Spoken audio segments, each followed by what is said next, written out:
All right, welcome to the family work. This is part two of a video series I did not want to make. Hopefully, you watched the last video. It explained how our family even got into the position where something like this happened. So, after we bought the properties, um, we kind of took a short season off, went on a couple of vacations, and then I started figuring out okay, how are we going to go forward? The plan was to do firewood, to process firewood. I just didn't know where to begin. One thing, piece of the puzzle was I needed a processor. So interest rates in just that quick year or two had uh, almost doubled, and we I went to see about maybe financing a piece of equipment, and it was going to be 9-10%. And the more I thought about it, I was like, we're sitting on top of all this timber on these properties, especially this property that I'm standing at, our largest property. And I had this timber cruise that told me an estimate, a ballpark about how much board feet there were here. So at first I thought, well, what if I just went and got a couple of oak trees, white oaks, and took them to the mill myself, just enough to get the processor. So I started looking at that. I started walking the property for the first time, really walking the property. And then I debated about getting a forester. I reached out to the forester that did the cruise about coming back, and then he would come in and mark the trees, and then he would do a bid auction type thing, sealed bid, I guess you call it, where loggers could submit their bids, and then all the trees would be marked, and they'd all be measured so they know how much board feed they're getting, and then he would take a commission of it, and I wouldn't have to do anything, and then I would get that price. So I thought about that, but then I had a pretty positive experience at the campground. I sold a bunch of my black walnut twice. I did that, and I had a really good experience with a somewhat local Amish guy that had a sawmill. So I started looking into that here in Kentucky, and I found a mill, and I met with the guys, and I had a pretty good feeling about them. They came out to the property and looked at it, spent a day with me, kind of walking over. I gave them the cruise. And I said, let's just focus on kind of this area actually behind me. It's about 150, 200 acres. And if we can just leave everything else there, that'll kind of be the retirement slash college fund or whatever when we need it. But I should be able to get enough timber out of here to pay for the processor. So um, we signed a deal, and they were going to come in, do the logging, take everything either to their mill, or there's actually a couple of mills closer that make staves for bourbon that would probably even pay higher than what they would be able to use it for. So that was one nice thing about them. Wherever it made the most money, they were going to take the wood. So they came out here. We signed a contract. They're going to split it. It's going to be a 50-50 split. I won't have to do a thing. And I felt like I was going to get more value than doing a timber sale via a forester. So we signed a contract, and this is at the end of 2022. I went ahead and put a deposit on the machine. They weren't going to be able to get to it till spring, and that was fine. The machine made overseas, it wasn't going to come in for 10 months or so, so it all worked out pretty well. I made the deposit for the machine, signed the contract. I hoped they would be able to get in here earlier, and they weren't. Spring rolls around, and they're still a little delayed getting here. Um, and I now have another deposit to make coming up at the beginning of summer because now the machine was being shipped overseas. So meanwhile, I'm paying mortgage every month, and at that point, I was like, you're going to bring all the equipment here. Let's just do the whole property. I was going to save a lot of the timber for rainy day or whatever, but you're here. Let's just go ahead and do it. I'll build up my cash reserves. That'll be enough to get the business going. I can buy some more equipment and do a couple things. Let's just go ahead and do that. So they had another large job they were working on, and because of weather and everything, it just kept dragging on and on. And I told them, I said, I got to make another deposit. I'm spending all this money in mortgage payments. Now I got to make this deposit. If you guys don't start here this soon, I don't know what I'm going to do, but I'm starting to get starting to lose sleep. And they went ahead and gave me an advance because they knew what the timber was here. They had actually come out a second time and walked the property, part of the property with me.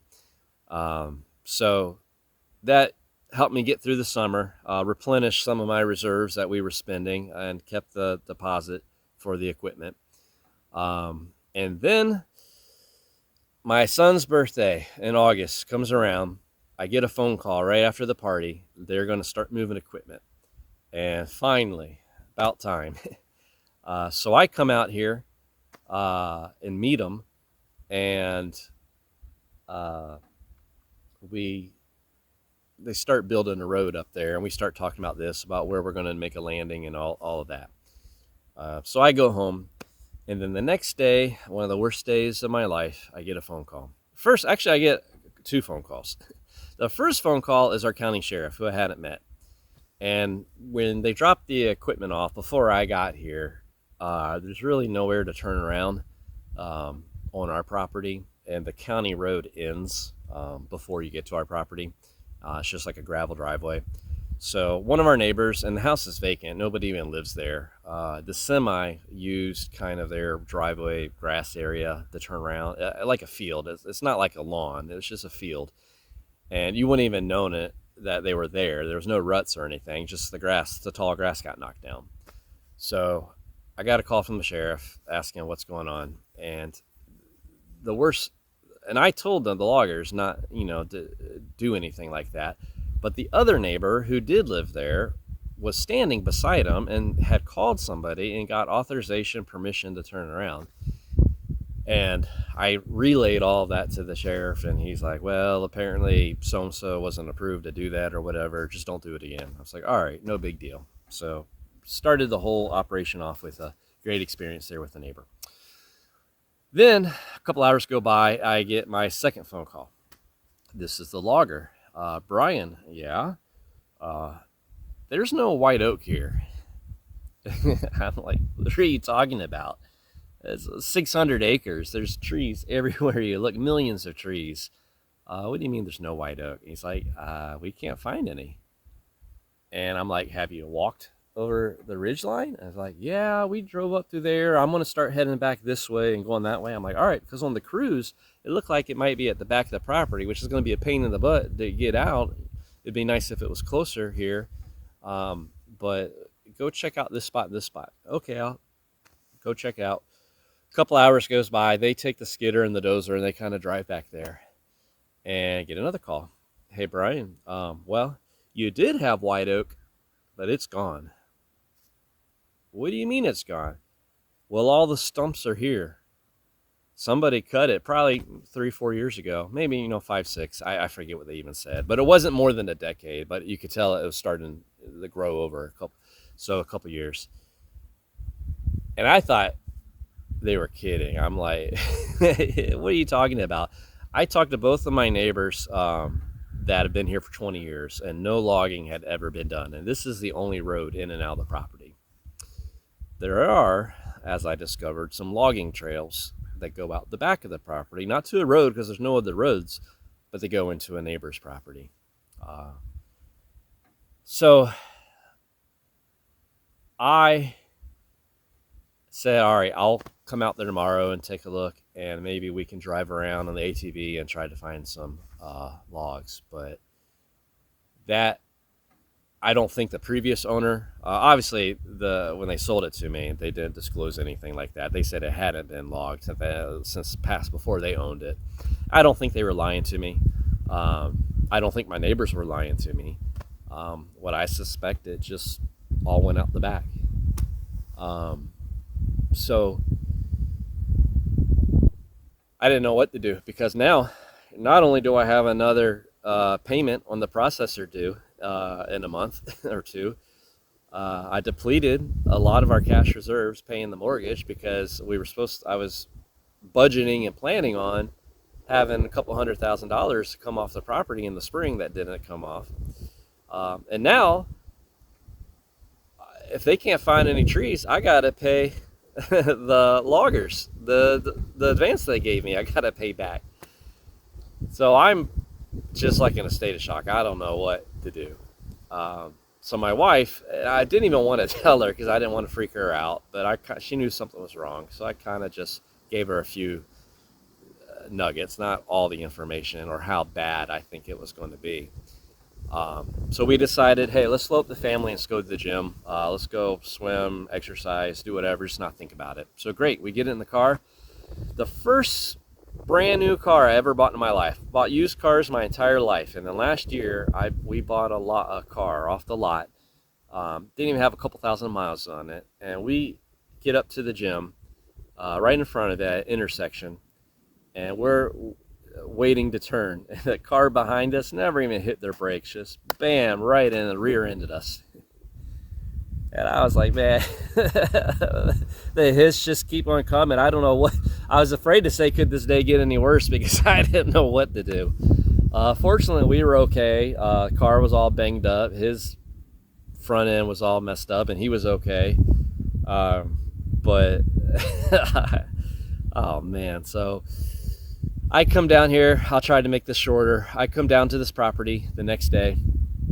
We drive around, and we see some white oak, 10 inch, 12, 14 inch here or there, but no 18, 20 inch, no patch or groves of white oak that we could find, except for where the stumps were. So I then, I take the logger over we grab the ATV and we go hit up our other properties that are in the area to see if we can find some money, because I didn't know what to do. And those properties were smaller. One of them had been logged. I knew that when I bought it. I didn't have a timber survey on any of them. So it was kind of the same old story. These properties were all logged in the 80s, early 90s, and they're not ready to harvest again. Not the way, they could be thin, but not at least the white oak. There's not enough marketable value there to even send the equipment over there. So we come back here and they say, look, we're just going to try to go find some. Maybe they missed some. And don't worry about the advance. If it takes you a couple years to pay us back, that's fine. We're not going to charge you interest or anything, but don't worry about that. It's just as much as our fault. We should have.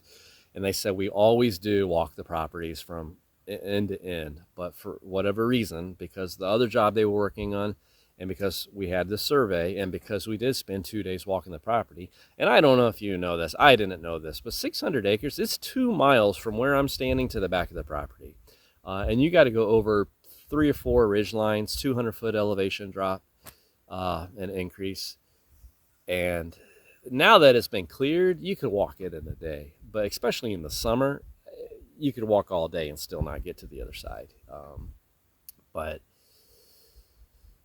we should have done that, and they said they normally do, and just this time they didn't. And now this is what happens when you don't do that. So a couple days went by. I called the company with the processor, which if you went to the Paul Bunyan show, you saw my processor. It was there, brand new, being demoed. And that's when I was supposed to pick it up, was at the Paul Bunyan show in Ohio last October. I told them what the situation. I'm like, I'm not going to be able to complete the deal. I still want to, but I'm not really sure what things are happening right now. So after a couple of days, they're like, hey, we found some. We might be able to get a couple $1,000s out of here, at least enough to pay the expense of transporting everything. And I was like, that's great. So a couple weeks led to a month and the holidays, and they just go, oh, we find some more. And then the goal became, all right, look, if we can find enough to pay off what you advanced to me, then we can walk away. And then I won't at least have to owe you any money. I'm not really going to be making money. Technically I made money, but I already spent all that on the machine. And now, rather than refund me, they're just going to put that towards a smaller machine. So that was the plan, and it took about 6 months, but we did it. I didn't do it. They did it. Okay, I'm not sure what happened to the video there. It kind of got cut off. I apologize for that. But I wanted to show you this. This is the timber survey I got when I bought the property. It was done in October 2009. So again, the owner that sold the property to me, he lived out of state. He never lived there, built there, did anything. So the realtor, they said that had not been timbered, and I believe that. There's no evidence of it, because if they were going to log it, they would take the trees right out the road. That would be the easiest way to do it. So just judging by the logging trails and the evidence that's there, there's a couple neighboring properties behind the property, but I have no way to prove who did it or when it was done. And even if I did was able to prove it, I wasn't the owner of the property when that happened. So I bought the property seeing this, and if you figure, trees grow 10% a year, and every 7 years they double in size, and not all trees are the same, I get that. But if you look, this is where all the money is here in Kentucky. If you look at white oak, you'll see that it's 416. Now this is MBF, this is 1,000 board feet. So 416,000 board feet on 3,800 trees. So if you figured over the 14 years that doubled and doubled again, and let's just say it didn't. Let's just say it just doubled once, a 5% growth rate per year. So even if this just doubled to 830,000 board feet, white oak is paying on average $2 a board foot right now, as long as your logs are over 10 inches in diameter. And this isn't accounting, there's probably a lot of trees that were 5-6 inches in diameter that might not even have been reflected in the survey, but now 14 years later they would be marketable size. Obviously it's not ideal, you don't want to be taking 12-inch 14-inch trees, you'd rather have 20 and 30-inch, but that takes decades and decades to do. So looking at this, providing this to the loggers is what we were basing our information off of. That if there was 800,000 board feet, even if we just got 500,000 of it, and I wasn't even planning on doing that much, but obviously you're not going to be able to get to all the trees. They're not going to be accessible, and they're all not going to be marketable in size or condition if there's rotted or damage to it, storm damage or anything. So when they told me that, now I was expecting 400, say we double that to 800,000 board feet, and now they're saying you're looking at tens of thousands of board feet. There's not even 100,000 board feet. Where did that $1 million go? And that is how we had it taken from us. Technically, it was taken before we ever bought the property. I walked the property, and as you can see down here, there's through this cruise, it says there's 36,000 trees. There's a lot more. Especially if you count saplings and everything. There's millions. There's just trees everywhere you look. There's no clearings whatsoever except where the creeks are. So yeah, I walked the property, but at the time I didn't even realize the value of white oak, and to be able to tell it from a red oak and chestnut oak, and a scarlet oak and a black oak, I wasn't at first the best of doing that. It's in hindsight, it's really easy now for me to do it. White oak sticks out very easily, but no, I had not hiked to the back of the property, and they didn't obviously hike to the back of the property. But it is what it is. There's nothing we can do about it. So fortunately, it took a long time. They were able to get enough board feet. They actually had to double it, because remember, I only get 50%. So they had to get enough board feet to pay my debt back out of my half, and then that gave them their half was enough to make money on the job, or at least break even on the job. I think they made money, don't get me wrong. And originally what this was supposed to work out as, they were just going to take the large trees, leave the tops for me for firewood, but because things got so tight, they started taking smaller trees, and you'll see in some of my other videos how some of them just got wasted. We didn't even get paid anything by the mill for it. But I wasn't there every day to manage it and to watch it. So it was a learning experience. So I just wanted you to see how we got into this situation. That day was miserable. It took me 6 months from that day before they finally wrapped up with their logging. And now in my next video, that we're on the other side of this now, I'm going to tell you where we're at and how we're moving forward. So thanks for watching. Check out the next video, and we'll see you then.